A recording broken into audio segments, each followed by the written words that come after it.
Hello! तो वो वाला पार्ट मैं आप लोगों के साथ में शेयर अभी तक कर चुकी हूँ।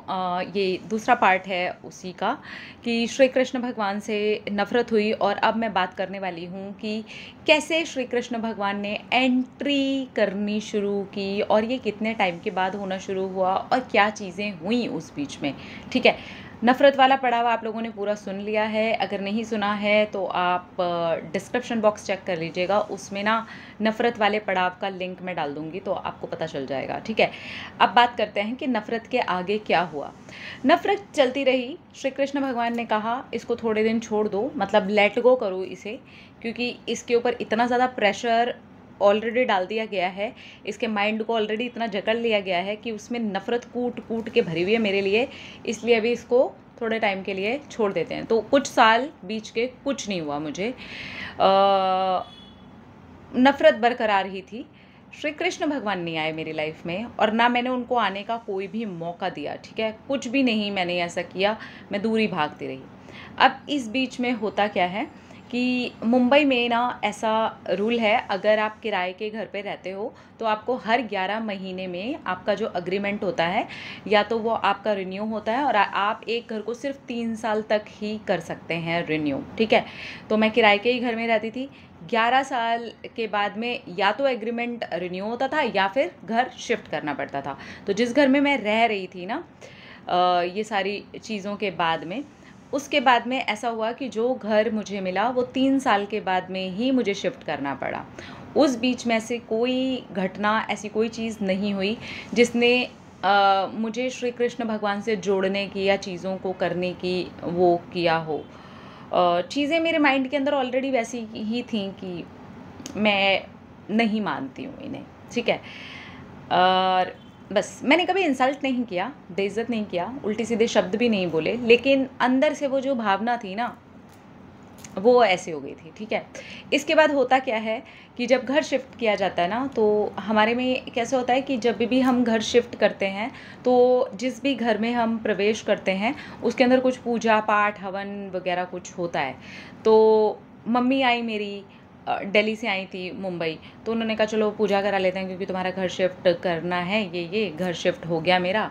उसके बाद में पूजा होती है जी, पूजा रखी जाती है सत्यनारायण भगवान की। तो ठीक है, ओके। मम्मी और पापा, हाँ, मम्मी-पापा सभी लोग थे वहाँ पर। अब यहाँ पर पूरी पूजा हो रही है, सत्यनारायण की कथा चल रही है, जो कुछ भी पूजा के लिए करा जाता है, जो भी पंडित जी बताते हैं, जो कुछ भी करना था ना, मैंने सब किया, ठीक है? मैंने आराम से बैठ कर के कथा भी सुनी। अब यहाँ से एंट्री वाला जो पड़ाव है ना, वो आना शुरू हुआ। आपने कभी ऐसा सुना है कि अगर आपके घर में पंडित जी आए हैं, जो सत्यनारायण की कथा कर रहे हैं वो सत्यनारायण की कथा की पुस्तक और साथ में श्रीमद् भगवत गीता भूल जाएँ, तो पंडित जी ये भूल सकते हैं। हो भी सकता है कि इत्तेफ़ाक हो, लेकिन वो भूल गए मेरे घर पे, ठीक है?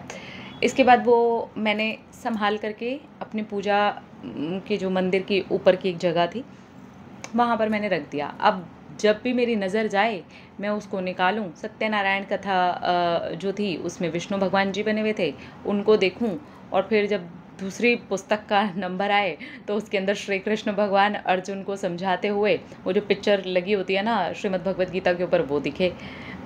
मैं फिर उसके ऊपर सत्यनारायण भगवान जी की किताब रख दूँ और वापस ऊपर चढ़ा दूँ। ये चलता रहा सिलसिला 3 दिन तक। फिर 3 दिन के बाद में मेरा पंडित जी से कॉन्टैक्ट हुआ, मैंने उनको कॉल किया, मैंने कहा पंडित जी आपकी किताब रह गई है।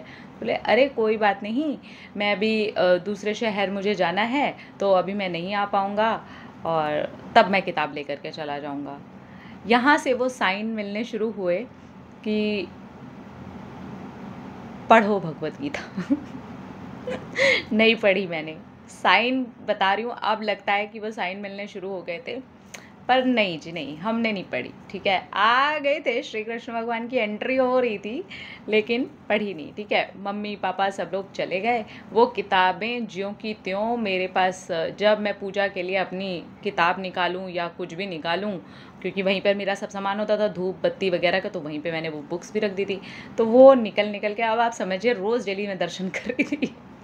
रोज़ मैं दर्शन करी थी, बिना भाव के दर्शन कर रही थी, लेकिन श्री कृष्ण भगवान बिना भाव के भी अब मेरे पास आ रहे थे। अब चलो ये एक नॉर्मल सी चीज़ थी। उसके बाद एक दिन पंडित जी आए और वो उनको मैंने दे दी किताब, बल्कि मैंने जा कर के दी। मैंने उनको पूछा कि आप कब आ रहे हैं? तो उन्होंने बोला मैं इस दिन आ रहा हूँ। तो मैंने कहा ओके, मैं आपकी ना किताब ला के आपको दे देती हूँ। फिर मैंने उनको जा कर के उनकी बुक्स दी। मैंने मतलब अब समझिए, मैंने वो जा कर के दी। उसके बाद क्या चीज़ें होती हैं, उसके बाद वो वाली चीज़ें, वो घटनाएँ, वो सब कुछ घटना शुरू होता है, जो मैंने आप लोगों के साथ में शेयर किया है। महेश की मीटिंग, उस जो बीच के 3 साल थे, उसमें मेरी होनी शुरू हो गई थी। 1.5 से पौने 2 साल का टाइम था, जो मेरा उस रिलेशनशिप में से निकलने का, खुद को हील करने का, वो वाला टाइम लगा। उसके बाद में महेश की एंट्री तब तक हो चुकी थी। उसी के बाद में ये सत्यनारायण वाली जो मैं कथा की बात बता रही हूँ ना, वो हुई। उसके बाद में जो चीज़ें थी वो ऐसी हुई कि महेश ने मेरे घर जा कर के बात कर ली, और फिर शादी की बातें शुरू हो गई, और फिर शादी हो जाती है।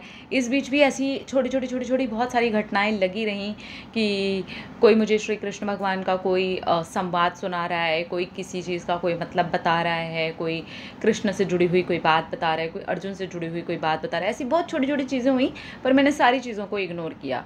अब जो सबसे बड़ी दुर्घटना हुई, जिसे मैं दुर्घटना नहीं कहेंगे यार, बहुत ही खूबसूरत घटना घटी, जहाँ से श्री कृष्ण भगवान की जो मेन एंट्री थी वो हुई। मुझे अपने आप ये अंदर से फ़ील आना स्टार्ट हो गया कि जो कुछ भी मेरी लाइफ में भी हो रहा है, मैं हीलिंग प्रोसेस में हूँ, मुझे श्रीमद् भगवत गीता पढ़नी है। उसमें श्री कृष्ण भगवान को लगा के नहीं पढ़ना है, मुझे वहाँ पर बस समझना है कि श्रीमद् भगवत गीता हमारा एक पुराना, सबसे पुरानी हमारी किताब है, हमारे धर्म की सबसे इम्पॉर्टेंट बुक है। क्या है ये? इस बीच मैंने कोई मूवी भी देखी थी कि तुमने गीता पे हाथ रख के झूठ बोला है, ऐसा कुछ था। तो वो मेरे माइंड के अंदर ना रह गया। मैंने कहा ऐसा क्या है?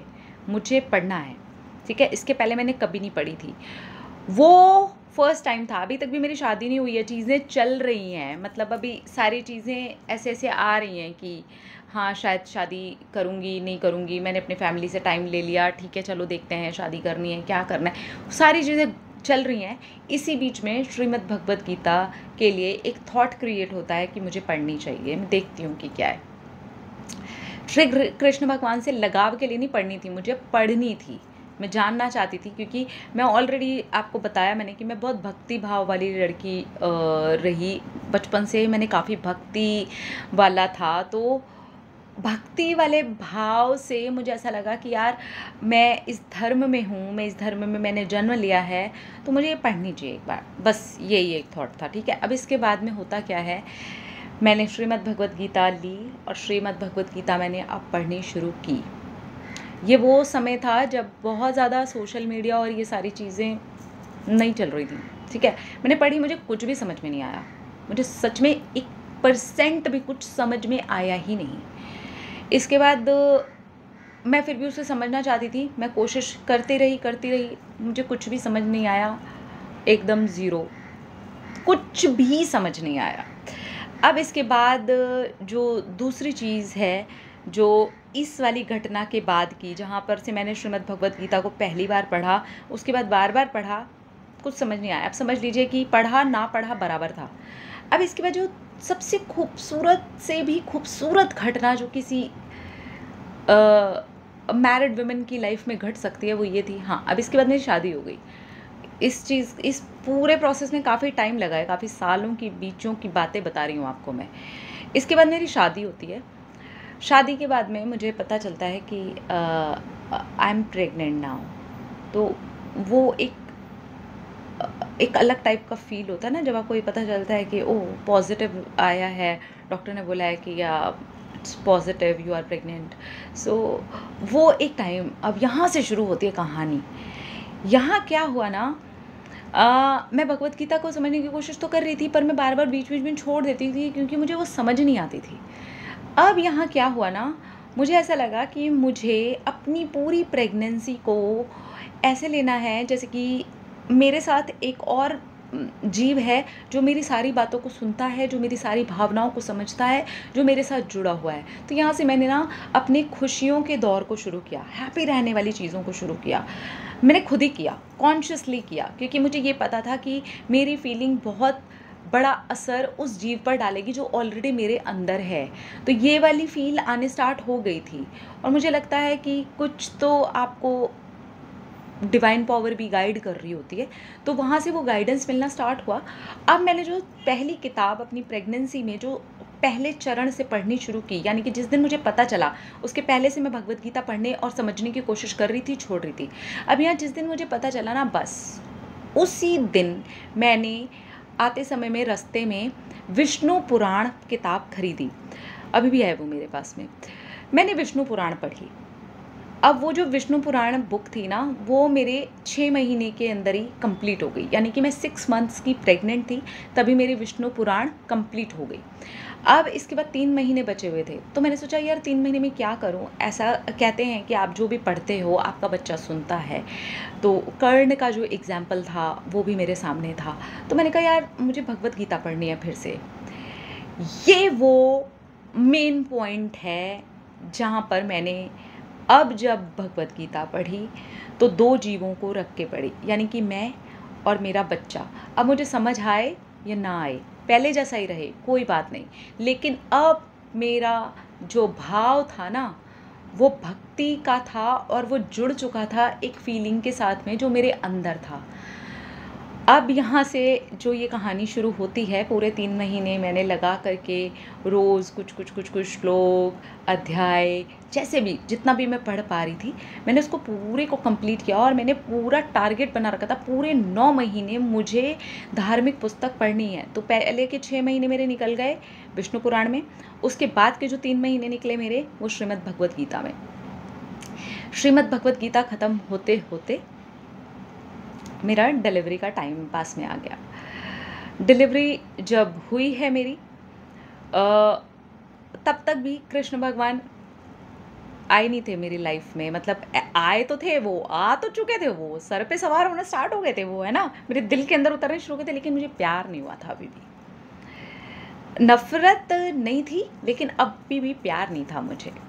मैं दूरी बना करके चल रही थी, नफरत की वजह से नहीं, जस्ट मुझे नहीं अभी भी वो वाली फीलिंग आ रही जो आनी चाहिए मुझे, लाइट वाली फीलिंग। अब इसके बाद जो चीज़ें शुरू होती हैं, वो शुरू होती हैं परम से जुड़ करके। परम हुआ तो परम जब 4 महीने का था, तब मेरे घर में फिर से सत्यनारायण की कथा होती है और वो कथा में पंडित जी सबसे पहली बार परम को कृष्णा बोल करके संबोधित करते हैं। अब इसके आगे की जो प्रेम कहानी है ना, वो मैं आपको अगले वीडियो में बताऊंगी। यहाँ तक आप समझ जाइए कि ऐसे एंट्री हुई है। अब ये मेन एंट्री है, इसके आगे की जो एकदम लव वाली सक्सेस स्टोरी है ना, सक्सेस स्टोरी ही है ये मेरी। इसके आगे की मैं कहानी आपको आराम से किसी दिन नहीं, नेक्स्ट वीडियो के अंदर, इसके नेक्स्ट पार्ट में मैं आप लोगों के साथ में शेयर कर दूँगी कि जब परम को संबोधित किया गया कृष्ण नाम से, तब प्यार का जो मेन चरण है, आप समझ लीजिए कि यहीं से शुरू हुआ। इसके बाद ये कहानी कैसी रही, सारी चीज़ें डिटेल में शेयर करने वाली हूँ, क्योंकि मुझे पता है कि ये वाले जो वीडियोस होते हैं बहुत लंबे हो जाते हैं और कई बार ऐसा भी लगता है यार ये वाली बात ख़त्म हो, अब हम थोड़ा सा आगे बढ़ें। तो ठीक है, इसको यहीं पर एंट्री से लाके इश्क वाले मोड़ तक लाके मैं छोड़ती हूँ और फिर मैं मिलती हूँ नेक्स्ट में। मैं बताऊँगी कि इस संबोधन के बाद में क्या हुआ है और कैसे चीज़ें बदली हैं और कैसे मेरा प्यार जो है वो श्री कृष्ण भगवान के ऊपर बढ़ता ही चला गया है। तो ये भी एक लीला का रूप ही रहा। श्री कृष्ण भगवान ने मेरे जीवन में ऐसी कमाल की लीला करी, उसके लिए मैं दिल से धन्यवाद देती हूँ श्री कृष्ण भगवान को, श्री हरि को, कि I am really blessed, I am feeling good, I am really blessed, thank you. Okay, तो इसे यहीं ख़त्म करते हैं। हरे कृष्णा। अदरवाइज़ मैं इस टॉपिक पे बोलती रही तो मैं बोलती ही चली जाऊँगी, मुझे पता भी नहीं चलेगा मैं कितना भूल गई। हरे कृष्णा, हरे कृष्णा, हरे कृष्णा।